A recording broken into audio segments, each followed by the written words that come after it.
एक नगरी जो ग्रंथों में सोने की बताई गई और फिर एक ही रात में समुद्र में डूब गई। ये सिर्फ एक कहानी नहीं या फिर इतिहास जो पानी के नीचे छुपा दिया गया। नील्स फैक्ट्स में आज की कहानी है द्वारका की रहस्यमयी नगरी की।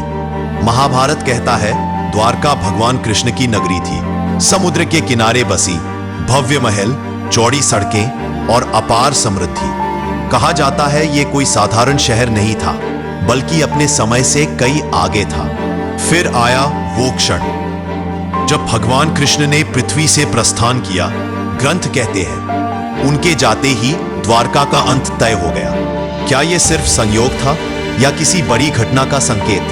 कहानी के अनुसार समुद्र आगे बढ़ा, लहरें उठी और द्वारका धीरे धीरे पानी के नीचे समाती चली गई। लेकिन सवाल यह है, क्या समुद्र एक पूरी नगरी को यूं ही निगल सकता है? 20वीं सदी में वैज्ञानिकों और पुरातत्वविदों ने द्वारका के पास समुद्र में खोज शुरू की।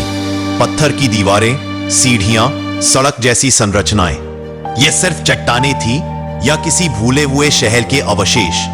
कुछ संरचनाओं की उम्र। अगर ये सच है तो इतिहास की किताबें क्या अधूरी है? क्या वो सभ्यता जिसे मिथक कहा गया असल में हमसे पहले ही उन्नत थी? कुछ कहते हैं ये प्राकृतिक संरचनाएं हैं, कुछ कहते हैं ये द्वारका ही है। विज्ञान सबूत मांगता है, आस्था विश्वास, और द्वारका आज भी दोनों के बीच खड़ी है।